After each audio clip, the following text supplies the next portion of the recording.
창세기 18장 1절부터 15절까지 말씀 중에 6절부터 15절까지만 교독하도록 하겠습니다.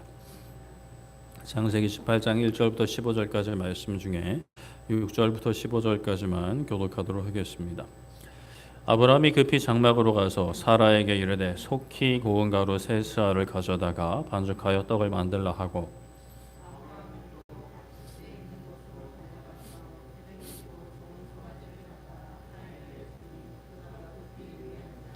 아브라함이 엉긴 젖과 우유와 하인이 요리한 송아지를 가져다가 그들 앞에 차려놓고 나무 아래에 모셔 섬에 그들이 먹으니라.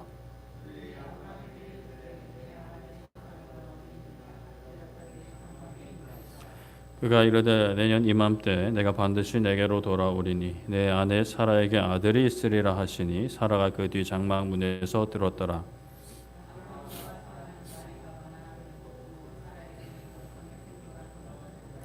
사라가 속으로 웃고 이르되 내가 노쇠하였고 내 주인도 늙었으니 내게 무슨 즐거움이 있으리요.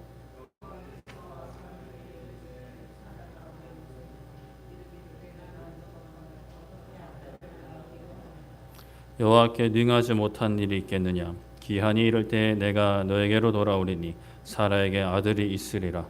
사라가 두려워서 부인하여 이르되 내가 웃지 아니하였나이다. 이르시되 아니라 내가 웃었느니라. 아멘.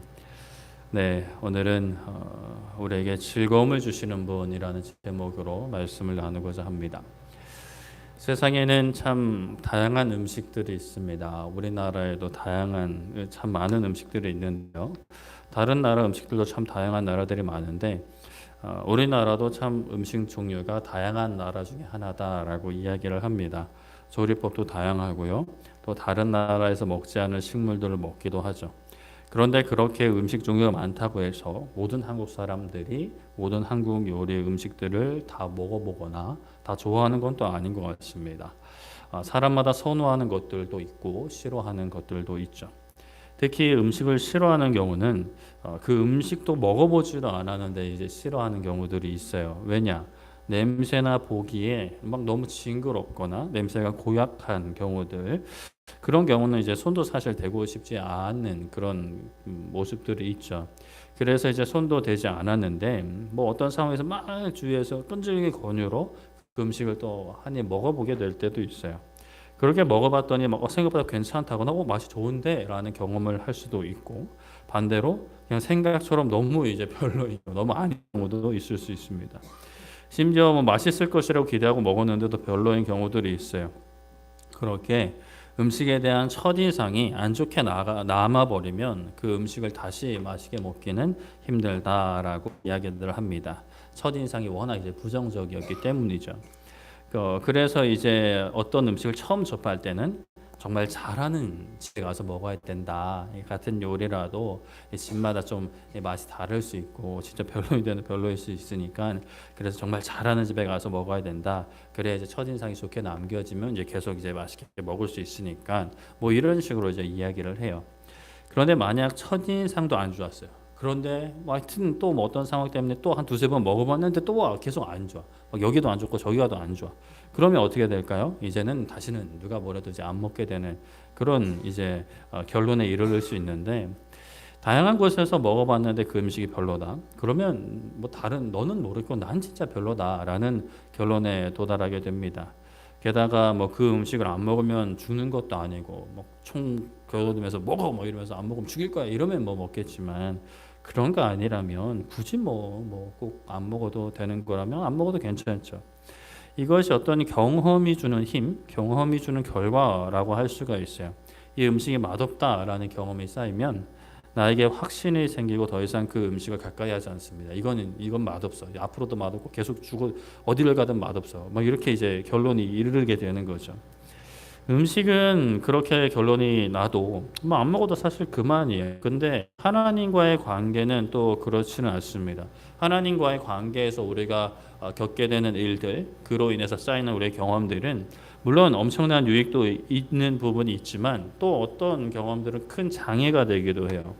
내가 듣고 경험한 일들로 하나님이 어떤 분인지, 하나님과의 나의 관계가 어떠한지 이제 좀 섣부르게 결론을 내려버릴 수가 있는 거죠. 그러면 앞으로도 하나님이 행하실 일에 대해서 그 결론 안에서만, 나의 경험 안에서만 생각하게 됩니다. 하나님을 우리의 생각과 경험에 담으려고 하는 거예요. 그런데 좀만 생각해 보면 하나님의 존재나 그분의 계획, 그분의 행하심을 우리의 생각과 경험에 담는다는 게 얼마나 사실 얼토당토하는 일인지를 생각해 볼 수가 있어요. 하나님은 이 세상을 만드신 분이고 온 세상을 다스리시는 분, 역사의 처음부터 끝까지 주관하시는 분이세요.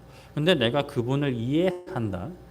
지금 당장 하나님이 살피시는 사람, 그냥 그리스도인들만 따져도 전 세계적으로 도대체 몇 명인지 모르겠습니다만 그 사람들을 다 살피시는데, 아니 또 이렇게 생각하는 분들도 있어요. 막 진짜 열심히 기도하는 사람만 하나님 막 들어주시고, 막 어느 정도 기도해야 하나님이 바쁘니까 막 넌 기도 그만큼 했구나 하고 막 기도 들어주시는 그런 식으로 이제 오해를 할 수도 있는데, 그런 거라면 조금 우리의 생각에 좀 이해가 되는 하나님인 것 같아요.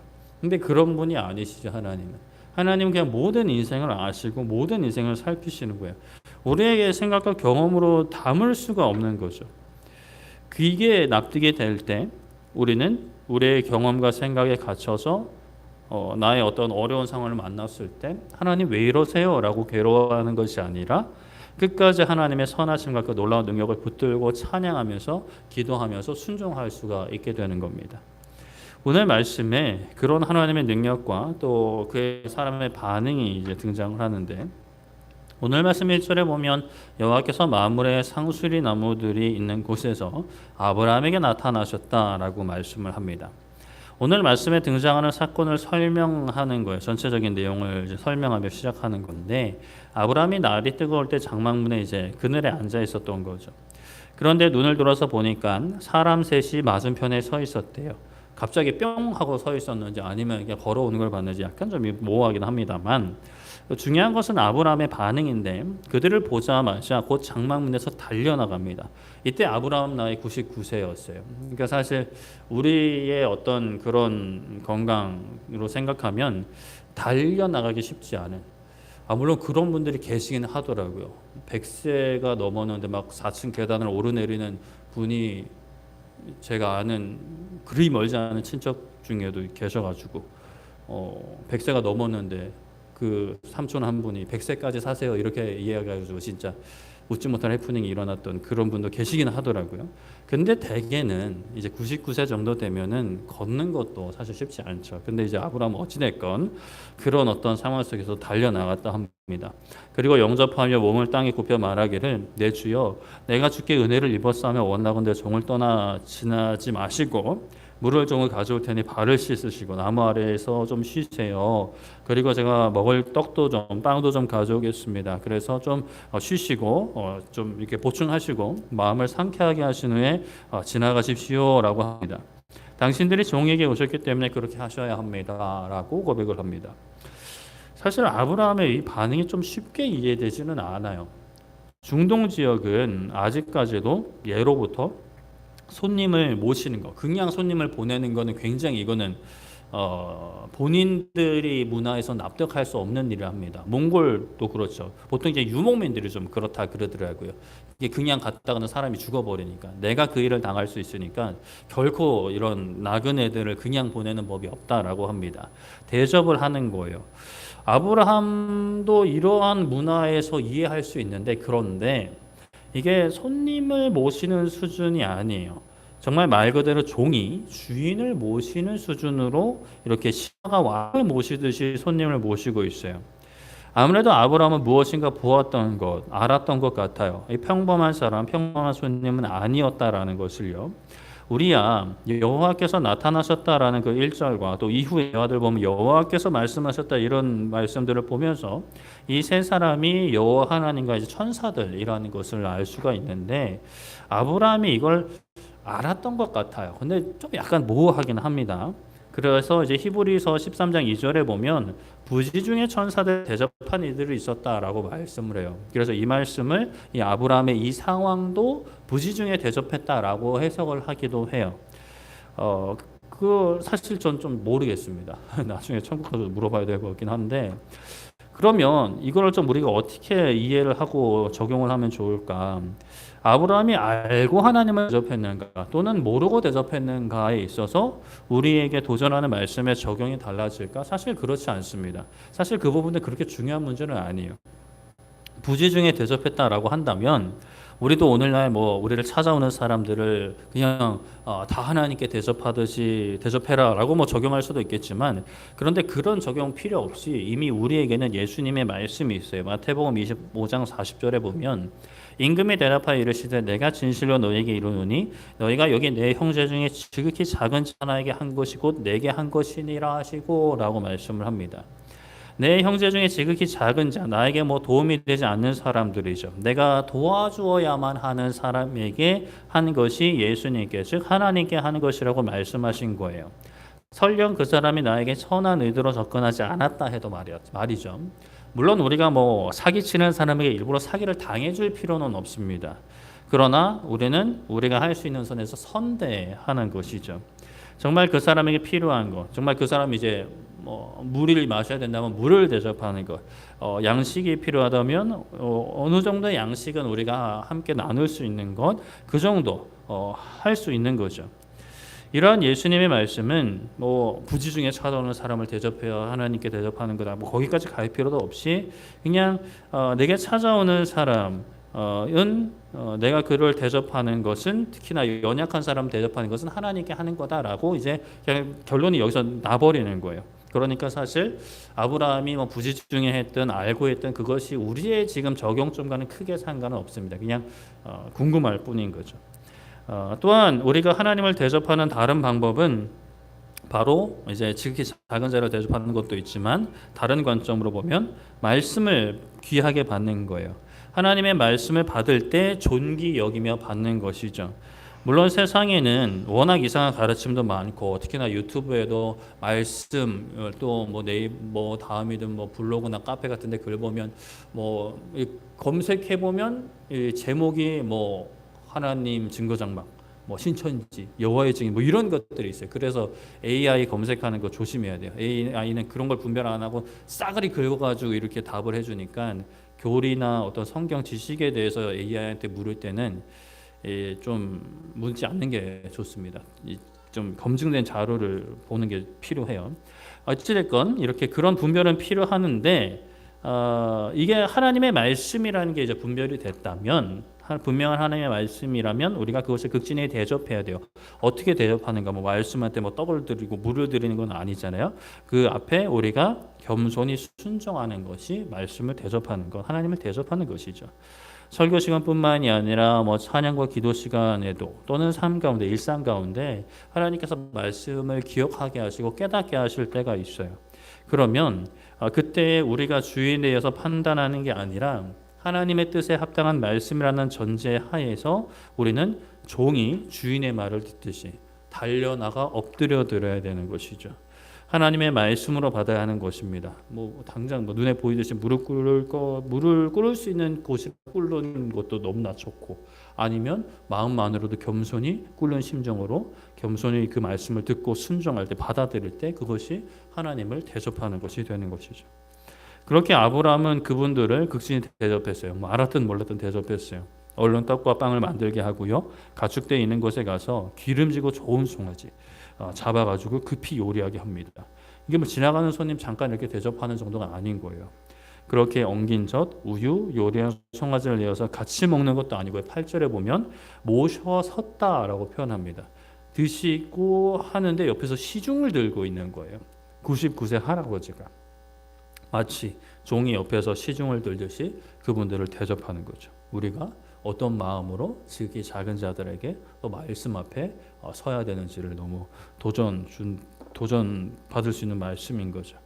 그렇게 대접하고 있는데 9절에 그들이, 그러니까 하나님께서 아브라함에게 너의 아들 사라가 어디 있느냐고 물으십니다. 아브라함이 대답하기를 장막에 있습니다 라고 하죠. 그러자 그분들이 내년 이맘때 내가 반드시 너에게로 돌아올 건데 너의 아내 사라에게 아들이 있을 거야 라고 말씀을 하십니다. 그 이야기를 누가 듣죠? 사라가 장막 문에서 몰래 듣고 있습니다. 그러나 이때 아브라함 나이가 바로 99세, 사라 나이가 89세였습니다.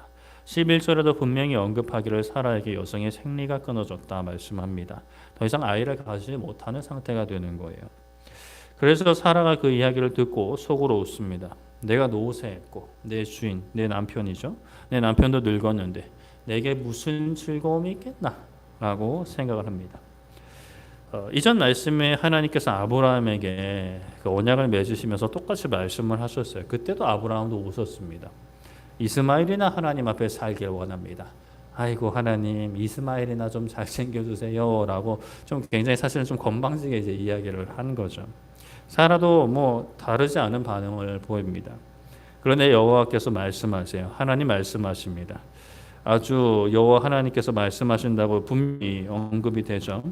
여호와께서 말씀하시기를 사라가 왜 웃으며 내가 늙었는데 어떻게 아들을 낳겠냐고 말하냐 하십니다.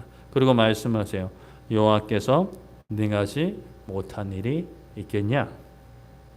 기한이 이럴 때 내가 너에게로 돌아올 거니 사라에게 아들이 있을 거다 말씀하세요. 사라가 놀랍니다. 자기 마음을 이제 들켜버린 거죠. 그래서 무엇을 느끼죠? 두려움을 느낍니다. 그래서 이제 반사적으로 튀어나온 게, 저 안 그랬어요, 안 그랬어요. 저 안 웃었어요, 안 웃었어요. 예, 참 이 사람이 그래요. 어린 애들뿐만이 아니라 어른들도 이렇게 순간적으로 이제 그 위기를 모면하려는 그런 모습들이 우리 가운데도 있죠. 반사적으로 거짓말을 하면서 자신의 그릇된 모습을 숨깁니다. 그런데 하나님이 아니 너는 웃었어라고 말씀을 하시죠. 참 우리가 말을 조심해야 됩니다. 생각도 조심해야 되는데 말도 조심해야 돼요. 하나님을 의심하는 말들, 생각들, 하나님을 신뢰하지 않는 말들과 생각들, 세상 사람들이 하는 그 말 그대로 하는 거 조심해야 됩니다. 그것이 내 마음의 생각에 불현듯 찾아올 때가 있어요. 하나님이 없는 사람들이 걱정하는 미래에 대한 걱정들, 뭐 자녀에 대한 또는 경제적인 환경, 우리 요즘 나라 너무 안 좋다는 소식 많이 들리잖아요. 경제도 너무 안 좋고요. 여러 가지 참 어렵다라는 소식이 많이 들려오고, 뭐 세계적으로도 이거 뭐 왜 이러나 싶을 정도로 이 상황이 좀 어려워지는 것 같은데, 그럴 때 우리가 그냥 세상 사람들이 하는 말들 또는 뉴스에서 나오는 말들 그대로 우리 마음을 품고 이야기하는 거 조심해야 됩니다. 하나님이 다 듣고 계시고 다 알고 계시는 거예요.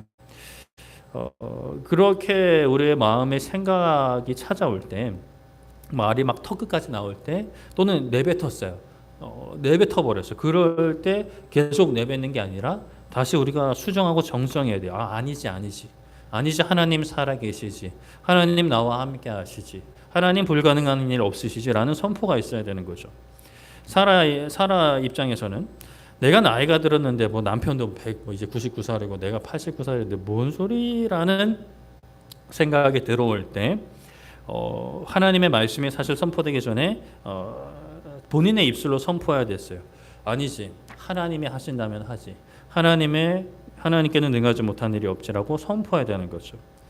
이러한 어떤 싸움, 영적인 싸움이죠. 이것도 나의 입술과 마음을 지키는 싸움이에요. 이 싸움은 또는 나의 이 주도권을 이제 잡으려는 싸움은 한 번의 싸움으로 끝나지 않을 수 있죠. 평생에 계속해야 될 수 있습니다. 의심의 목소리가 들려올 때, 그 마음이 생길 때 계속해서 싸우며 선포해야 되는 거죠. 그런데 사실 사라가 그렇게 생각하는 것이 어찌 보면 당연하기도 해요. 우리들이 사는 세상의 이치로, 아니 하나님이 만드신 사람의 생리학적인 모습이 여성의 생리가 끊어지면 아이를 낳을 수 없는 것이 맞아요. 그것이 우리의 경험이고요. 나 자신만의 경험이 아니라 오랜 시간 인류 역사상 쌓여온 거대한 데이터이기도 하고 과학적인 사실이기도 해요. 그런데 하나님께서는 그런 경험과 그 데이터를 한순간에 뒤집으시는 그런 분이신 거죠. 물론 하나님께서 무조건 막 상식 밖의 행동만 하시는, 막 기적만 행하지 막 이렇게 행하시는 분이 아니세요. 예수님도 이 땅에서 막 기적만 행하지는 않으셨어요. 그냥 제자들과 똑같이 걷고 배 타고 다니시고 먹으시고 주무시고 하셨단 말이에요. 이 세상의 이치, 사람들이 보편적으로 가지고 있는 상식이 아예 틀리지 않은 거라면 그것은 하나님께서 만드신 세상의 이치가 되는 거예요. 하나님의 것이죠. 그런데 하나님은 구원의 역사를 진행해 가심에 있어서 그러한 본인이 만드신, 본인이 주관하고 다스리시는 세상의 이치를 거스르기도 하세요. 사실 거스른다라고 표현하기도 무모한 것은 말이 안 되는 건 애초에 그 모든 것을 하나님께서 만드셨고 지탱하고 계시는데 그냥 평소랑 좀 다르게 행동하시는 거예요. 본인이 이렇게 가시다가 잠깐 옆길로 이제 가시는 그런 거죠. 그것은 이상한 게 아니죠. 하나님이 뭐 그렇게 가신다는데 누가 토달할 수 있겠어요? 그러므로 우리는 이 세상에서 뭐 다양하고 좋은 경험을 부지런히 쌓아야 하지만 그 경험 이상으로 우리의 마음과 생각을, 우리의 믿음을 항상 넓혀야 합니다. 경험을 통해 우리가 살아가는 어떤 인생의 시간들에서 그런 경험을 통해 하나님을 알아가는 것도 너무나 귀하고 복된 것이고 우리가 사모해야 되는 것이긴 한데, 먼저는 말씀의 경험을 통해 우리의 마음과 생각과 믿음을 넓혀야 되는 거예요. 말씀을 통해 하나님을 만나고 경험하는 것이죠. 아브라함의 인생만 보면요, 애굽에서 건지신 하나님, 롯을 붙잡아간 왕들의 손에서 지키시고 건지신 하나님을 경험했어요. 알 수 있겠죠. 알았겠죠. 그런데 우리는 이 믿음의 조상이라고 부르는 대단한 아브라함보다 훨씬 많은 것을 알고 있어요. 창세기만 해도 아브라함 다음에 이삭과 야곱, 그리고 요셉과 그 형제들의 이야기 속에 하나님이 어떻게 역사하셨는지, 출애굽기로 넘어가면 뭐 출애굽 사건, 그 이후에 뭐 광야, 뭐 가데스 바네아 정탐꾼 사건, 그리고 여호수아와 그 이스라엘 백성들, 또 사사기 사사들, 그리고 사무엘, 사울, 다윗, 뭐 수많은 사람들, 그리고 하나님의 구원의 역사의 정점이라고 할 수 있는 예수님이 이 땅에 오셔서 행하신 일들, 고난을 당하신 거, 죽으시고 부활하신 그 사건이 역사의 정점이라고 할 수 있는데, 그리고 예수님이 다시 오신다고 약속하셨고 그때의 그 구원의 역사의 정점은 갱신되고 영원한 하나님의 나라가 이 땅에 도래할 것을 우리는 알고 있어요. 어떻게요? 말씀을 통해서. 우리가 그 시간, 그 장소에 있지는 않았지만 말씀을 통해 들음으로, 봄으로, 배움으로, 고백함으로 경험했어요. 이 말씀의 경험들이 우리의 삶 가운데 실제적으로 쌓여 나가야 되는 거죠. 이건 이거고, 인생에서 내가 살면서 일상에서 경험한 건 또 이거고, 이것 따로 저것 따로 하는 따로 국밥이 아니라 함께 국밥이 되어야 되는 거예요. 세상에서 죄악으로 오염된 세상의 가치의 경험보다 이 말씀의 경험이 더 강력하게 쌓여야만 합니다. 절대적인 시간도 필요하고 일단 마음의 중심이 우선되어야 합니다. 그리고 또 내가 뭐 이거 전체 하는 게 아니라 성령 하나님의 도우심과 기름 부으심을 구할 때 하나님이 역사해 주시고 그 말씀의 경험은 우리의 삶 가운데, 우리의 믿음 가운데 건강하고 바르게 쌓여 나가는 것이죠. 하나님은 불가능한 일을 행하시는 분이십니다. 우리가 인생을 살다 보면 불가능한 일을 많이 경험합니다. 그러니까 불가능한 일을 경험하는 거예요. 불가능한 일을 해결하는 걸 경험하는 게 아니라 그냥 불가능한 일을 많이 경험하죠. 당면한 문제들을 해결하기에는 내가 너무 작고 연약해요. 무능력하기도 하고요. 나를 도와주는 사람도 없는 경우가 많아요. 그때 우리는 그래도 하나님께 도움을 구하죠. 그런데 우리의 생각만큼 하나님께서 막 팍팍팍팍 역사하지 않으실 때도 많습니다. 그러나 기억해야 합니다. 우리가 절대로, 어떤 인간도 절대로 할 수 없는 일을 하나님께서 이미 행하셨다라는 사실, 그것은 바로 우리의 죄의 문제를 해결해 주셨다라는 사실을 기억해야 되는 거죠. 우리는 우리의 죄의 문제를 스스로 해결할 수가 없었습니다. 하나님과의 관계를 우리가 회복할 수 없었어요. 그래서 하나님께서 행하셨습니다. 우리가 스스로 가능하지 못한, 할 수 없는 구원을 이루신 거예요. 어떻게 이루셨죠? 자신의 아들을 주셨습니다. 우리 대신 죽게 하셨고요. 우리는 죽지 않게 하셨어요. 물론 예수님을 믿으면, 예수님과 연합하면 예수님 안에서 죽습니다. 그런데 그것은 영원한 죽음이 아니죠. 하나님과의 단절이 아닙니다. 오히려 하나님과 단절되어 있던 그 상태와의 단절인 거예요. 그 상태를 죽이는 죽음인 거죠. 영원한 죽음과는 완전 반대되는, 살게 되는 죽음, 이 신비한 죽음. 그래서 영원한 생명을 얻게 된 겁니다. 그 하나님께서 아들을 죽이시면서 새 생명을 주신 하나님께서 우리에게 무엇인들 아끼시는가라고 로마서 8장 32절에 말씀하죠. 자기 아들을 아끼지 아니하시고 우리 모든 사람을 위하여 내주시니가 어찌 그 아들과 함께 모든 것을 우리에게 주시지 아니하겠느냐.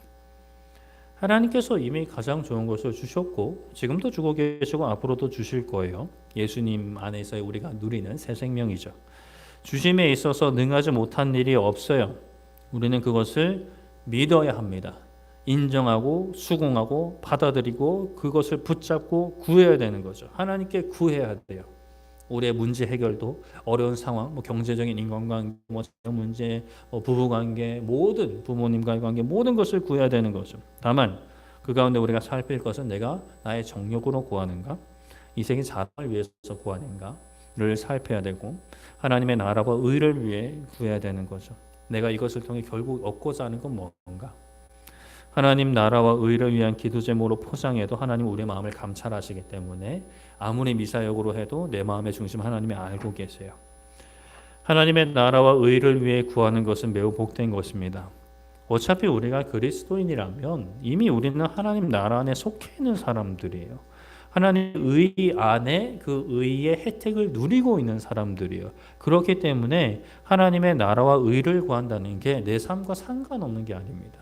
우리가 신앙의 초기에 오해할 수 있는 부분이 하나님의 나라와 의를 위해서 구하세요라고 하면 나는 그냥 죽으라 고생만 하고 나는 이제 사라져 버리고 그럼 나는 뭔데요? 내 인생은 어디 있는데요? 내 인생은 뭔데요?라고 생각할 수 있어요. 네 인생이 뭐긴 하나님 나라 안에 있는 인생이지, 하나님 의 안에 있는 인생이지. 그러면 하나님의 나라의 의와 그걸 구하면 네 인생도 그 안에서 피는 거지라고 이제 우리가 믿음으로 고백을 해야 되는데 이제 거기까지 이제 이르지 못하는 경우들도 많이 있는 것 같아요. 그러므로 우리는 내가 예수님 안에 온전히 있나, 나의 뜻이 아버지 뜻 안에 있나를 점검하면서 구해야 합니다. 그러면 하나님이 응답하지 않으시는 게 없죠. 너무나 놀라운 방법으로 놀라운 일을 우리는 경험하고 보게 될 것입니다. 그것을 우리가 이 금요기도회를 통해서 또 특별히 하나님 앞에 기도하면서 경험하게 되리라 믿습니다. 이미 응답해 주신 것들도 있고 앞으로 놀랍게 응답해 주실 것들도 있습니다. 우리의 생각과 다르게 응답하신다 하더라도 그게 더 좋은 길이기 때문에 하나님이 그렇게 응답하신 것을 우리가 정말 이게 합리화시키는 게 아니라 그냥 내 마음대로 안 되는 세상 어떻게든 그냥 짜증 안 내려고 막 나를 속이는 게 아니라 진짜 진실로 그렇게 믿고 받아들이고 수긍해서 하나님 안에서의 참된 자유, 참된 기쁨, 참된 평안함 우리 모두 함께 누리기를 소망하고 축복합니다.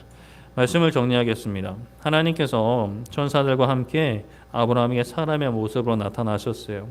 아브라함은 하나님이신 줄 알았는지 몰랐는지 달려가 엎드려 절하며 대접하기를 청합니다. 그리고 마치 종처럼 하나님과 천사들을 대접해요. 이때 하나님께서 사라가 아들을 낳을 것을 알려주십니다. 사라는 웃습니다. 그러나 하나님께서는 왜 웃냐라고 하시면서 하나님은 능치 못할 일이 없다라고 말씀을 하세요. 하나님은 능치 못할 일이 없으십니다. 우리의 경험으로 이 말씀을 이상하게 해석할 필요 없습니다. 그냥 이 말씀은 그 문자 그대로 받아들여야 되는 게 맞고 또 맞는 진리입니다. 하나님은 능치 못한 일이 없으시죠. 가장 좋은 것 주십니다. 그러므로 우리는 기대해야 됩니다. 특히나 내 생각대로 일이 풀리지 않고 상황이 어려워질수록 더 기대해야 됩니다. 얼마나 좋은 것 주시려고.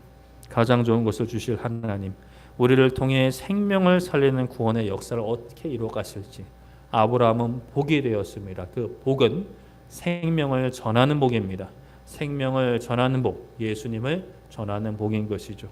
우리도 그 복된 인생을 기대하며 순종의 자리로, 기도의 자리로 나아가는, 또 오늘 우리가 찬양하고 기도할 수 있는 우리 모두 되기를 소망하고 축복합니다.